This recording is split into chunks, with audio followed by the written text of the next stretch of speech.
Hello everybody, Mac here. Welcome back to the show. It is BRICKTOBER, where we go over all things Halloween. Ghosts, goblins, vampires, werewolves, the whole 9 yards. I love Halloween. For me, this is the start of the holidays, not Thanksgiving. It's Halloween.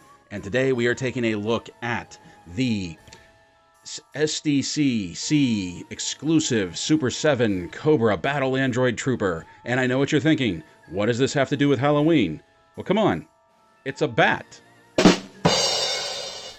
Alright, this is the first Ultimates figure I've ever had, and I don't know what to expect from it, but it's also going to help me decide whether or not I'm going to keep all of those G.I. Joe Ultimates on pre-order, because I'm really on the fence about that stuff. I don't know if it's something I like, I don't know if it's something I'm going to want. I mean, I really like that they're doing some of the old designs of G.I. Joe, some of them are even getting comic versions of G.I. Joe, so I'm going to kind of use this as a metric to decide whether or not I'm going to want to keep all of those on pre-order. So the box that it comes in, first of all, the shipping box, is just this very plain brown box. We have warnings, G.I. Joe, everything on the back here, and I like this. It just says G.I. Joe Cobra B.A.T comic version, which, yeah, this is the blue color version. It's not the black one, so it's how they were portrayed in the comics when they first showed up, when they couldn't really do an all-black figure because just the technology, the printing at the time, it would have just looked like a black smudge. So the first bats in the comics had a cobra blue tint to them. So we open this up, we get this out of the box, and then inside, we have this wrapped in plastic, and this is a really cool design, I have to admit.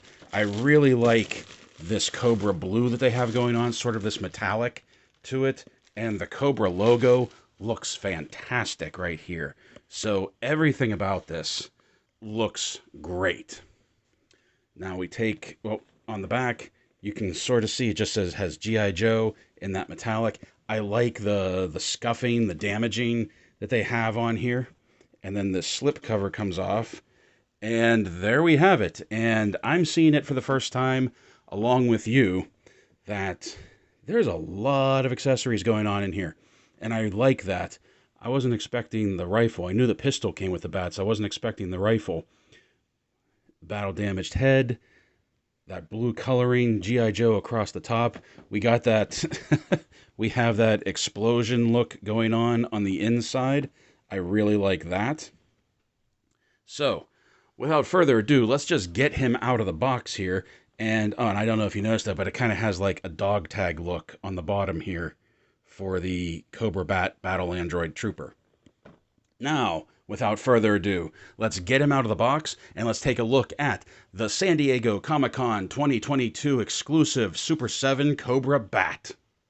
Okay, here he is, our Cobra B.A.T out of the box, and we can see that putting the tape measure to him, he is 7.5 inches to the top of his head. Okay, now bringing him up closer, I can see why a lot of people talk about Super 7 and their sculpt and their paint apps. There are some really good paint apps right here. And this is just his web gear, for example, how the strap is brown, there's the silver buckling, the grenades, even though they're painted orange, have a silver pin in each of them. The belt is very well done. Even right here, you can see that the brown leather strap is painted, and the holster doesn't have much going on except this little silver bob right here. I really like the paint design on here, and of course we have the Cobra logo on his shoulder, but lo and behold, there's a lot of chipped paint going on right here, a lot of mist paint at the top of the logo. Cobra comes out fairly well, but we have this missing paint up top, and that's a little disappointing, especially on the logo right there. I like the detail work on the arms, the robotic arms of our Bat Trooper here. The silver is very well done, this highly metallic silver. I'm not exactly sure what this is for because I have his accessories out and I've been playing around with him, but it looks like there should be something that plugs into the side here, but there's nothing that comes with it. I'm wondering if the standard issue BAT, the one that's coming with the first wave with the black paint job, it has a little bit more accessories than this one does, and I'm wondering if it doesn't have something that plugs into the side right there. I was trying to remember my vintage figure if it had a hip accessory like this, and I honestly can't remember. I do remember that he had a holster, or it had a holster, but you couldn't take the gun out. It was sort of molded in there. And the boots are fantastic. The boots look pretty much exactly like I remember the boots being on those Battle Android troopers with like the silver cuffs on them. Unfortunately, it doesn't go all the way around, and I don't understand why, because I think that would have been cool to carry that design all the way around to the back here. And I almost forgot that the leggings, like, this isn't robotic right here. He's actually wearing a Cobra uniform and he's wearing pants right there, or it's wearing pants right there. I dig that. I like that look. Here's another thing that was a little disappointing. This is just being held on with pressure right there because this piece wasn't glued in when I got it. And, or if it was, you can see a little bit of glue right there. There wasn't enough to hold it in. And this is no big deal. This is an easy fix, but it's still a little bit of a mark against it. But once again, I do like the silver that it has right here in the boots. Now, and then we have, I almost forgot, we have our great design of the chest piece in here, and you can see that there's a hole in the chest piece, and we'll see what that's for in a minute. But you can also see that it's glazed over, that there is, if you move this strap to the side, there is a little tab that you can pop the glass piece off. And once again, when we look at the accessories, I'll show you how all of that is done. And then we have our collar right here with our shoulder epaulets. I think the sculpt and the paint job for the most part is really well done on this. Okay, now taking a look at the articulation, we're going to start at the head and work our way down as we always do. That the head will do a full 360 spin, moves very smoothly by the way, has some great tilt side to side. He can look up, he can really look down and bury the chin. His arm will do a full 360 spin. There's no butterfly joint in there.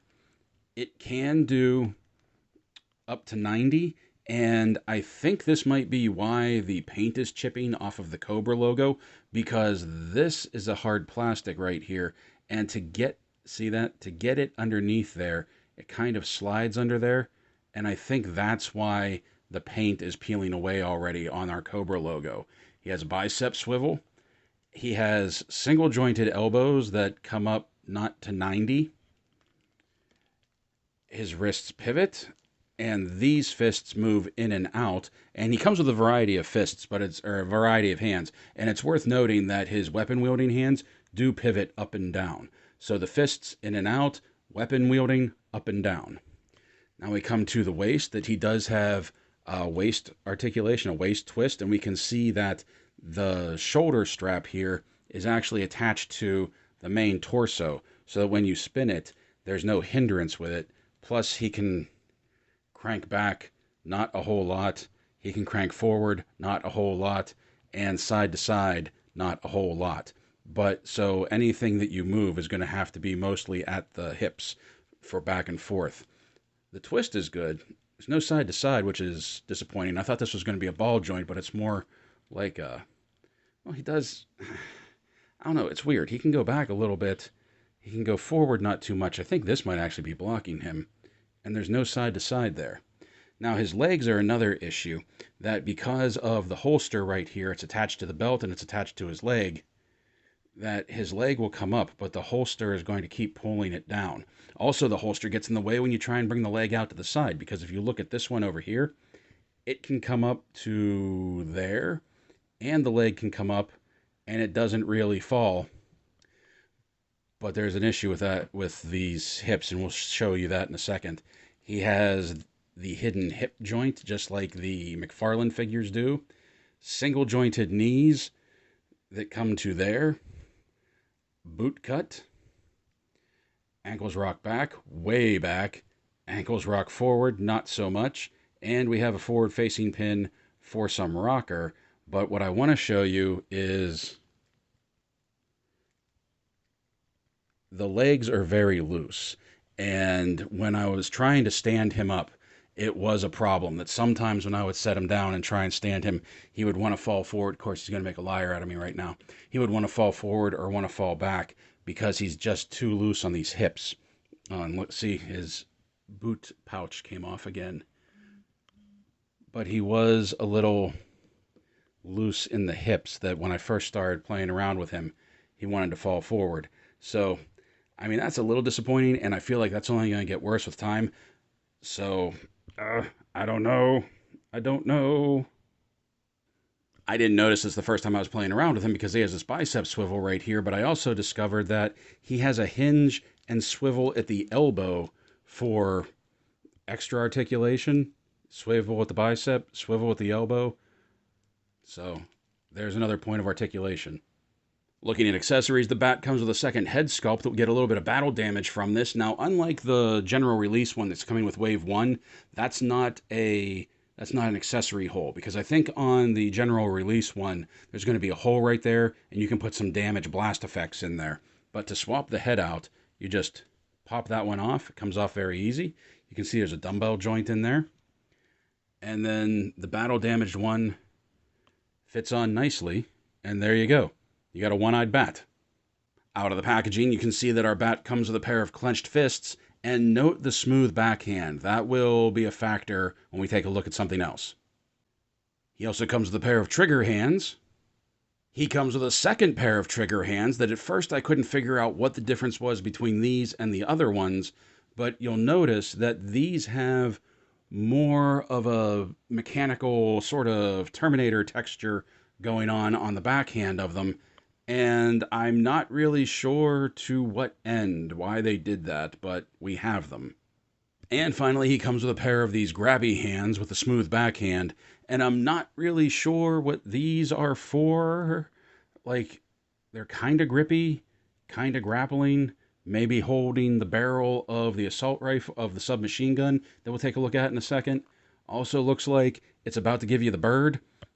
So, not sure what these were be for, if anything specific, or if they just wanted to give you a pair of grab hands. But also something that's interesting with all of the hands is that where they connect, you can see that there's a big peg and a big peg hole right there in the forearm, and it twists right there. But it also twists at the actual wrist. So there's sort of 2 points of twisting, and it doesn't seat. They don't seat solidly into the socket like you kind of hope they would. You can see that gap between the forearm and the wrist right there. And that was with all of them, actually. Our bat also comes with a few backpack accessories. That he has this canister right here. And truthfully, I have very vague memories of bats having these on their back. And I can't remember if it's the cartoon or the comic book. Since this is the comic version, I'm guessing they had it in the comic. But it opens up, and you have these 3 spiky accessories right here, and they pull out. And they're just like spiked energy balls or something. I honestly can't remember what this is for. I can't remember, was this when they were collecting DNA for Serpentor? I can't remember, and it's driving me crazy.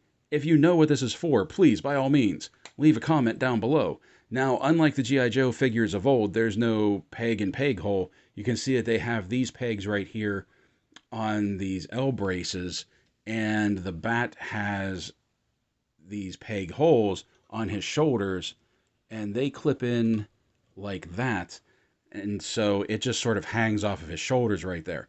Now, it's a cool design.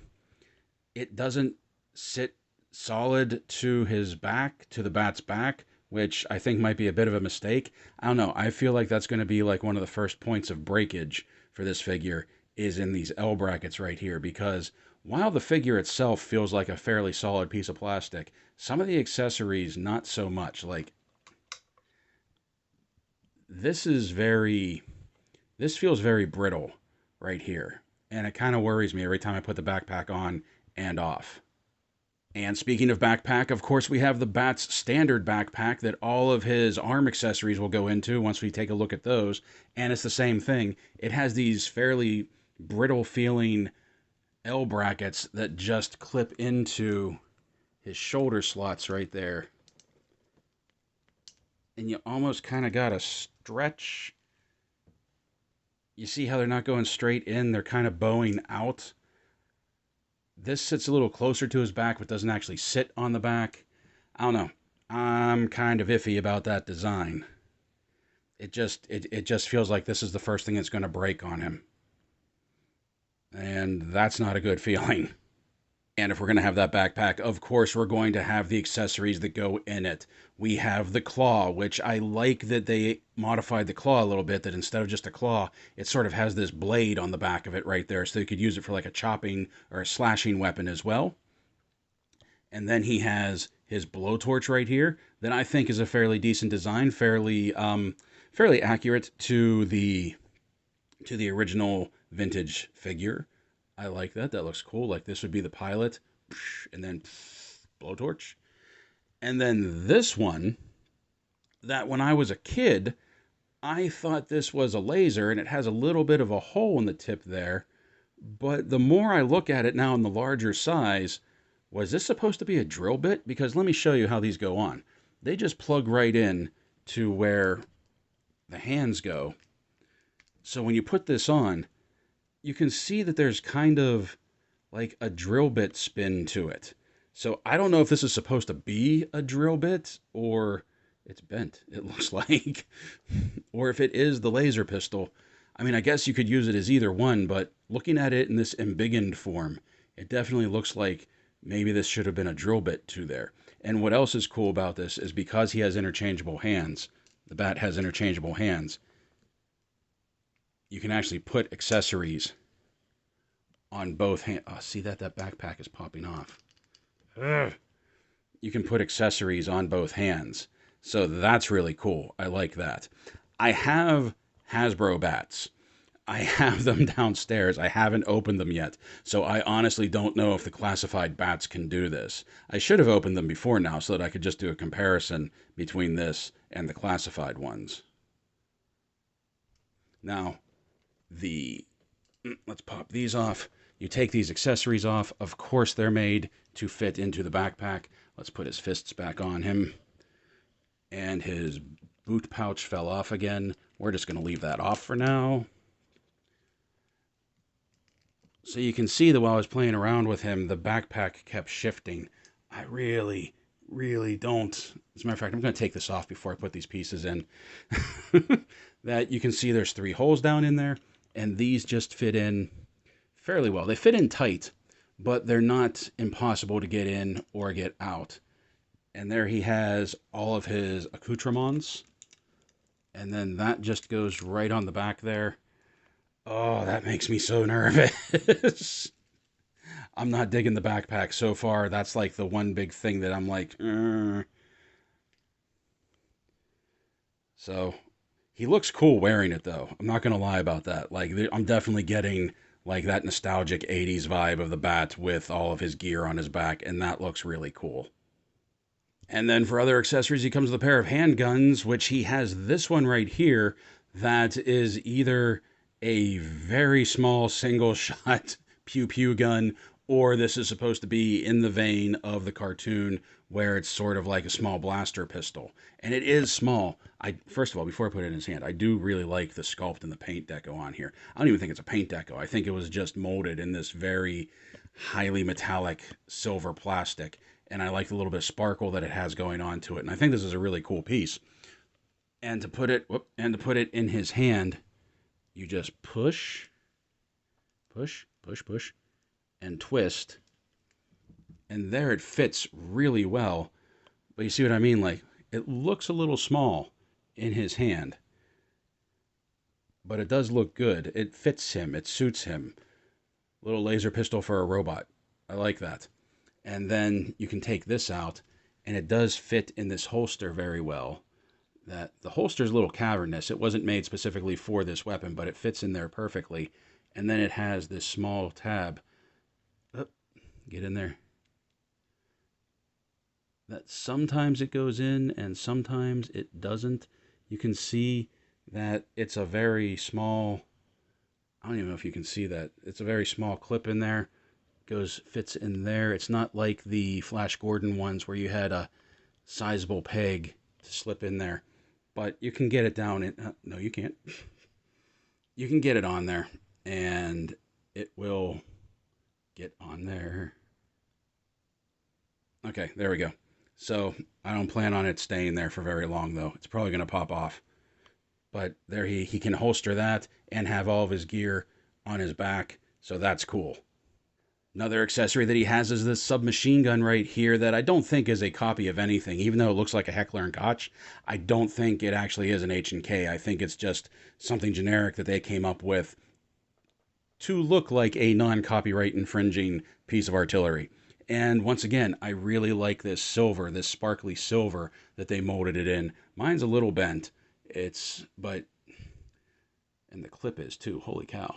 But it's soft enough that you can kind of mold it back into position, put some heat on there, or put it in some hot water. It'll hold its shape fine. And just like with the pistol, we just pop it in and twist, and he's ready to go.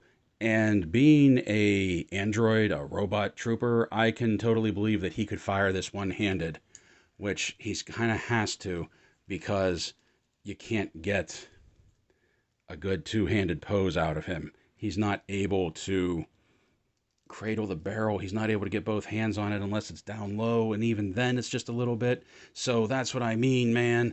Like, if you can't get a two-handed grip on these things, how are the rest of the Joes going to look? And I guess that's part of the charm? That it sort of is a big 7-inch version of the 3 3/4 figures, but I seem to remember them being able to get hands on guns. I don't know. You can't get a two-handed pose out of him. And then finally we have this piece that is a Sparky Malfunction piece. And I know we're getting at least 2 of these, I think, with the general release. One for the chest. I think there's actually 2 for the chest that come in different colors, and then there's one for the battle-damaged face, so you can have sparks coming out of the eye. And where this goes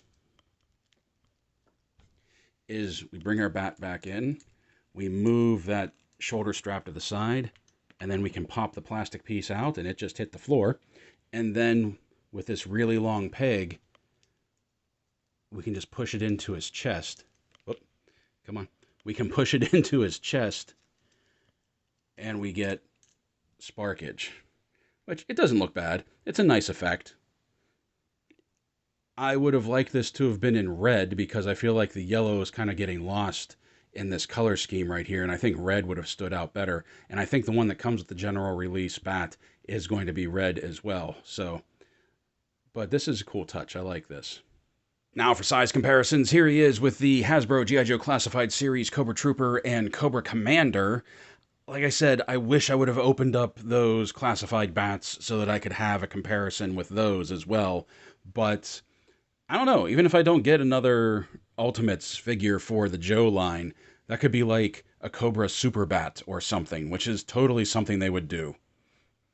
Here he is beside McFarlane Toys, DC Multiverse, Action Comics 1000 Superman, and Detective Comics 1000 Batman. Here he is beside Mattel Masterverse New Eternia He-Man and Skeletor. Here he is beside Lanyard Toys City Hunter Predator and Xenomorph Drone. Here he is beside Jazzware's Spartan Collection Master Chief and Noble 6. And finally, here he is beside Hasbro Marvel Legends Lady Deathstrike, and of course me from the Valaverse Action Force Steel Brigade.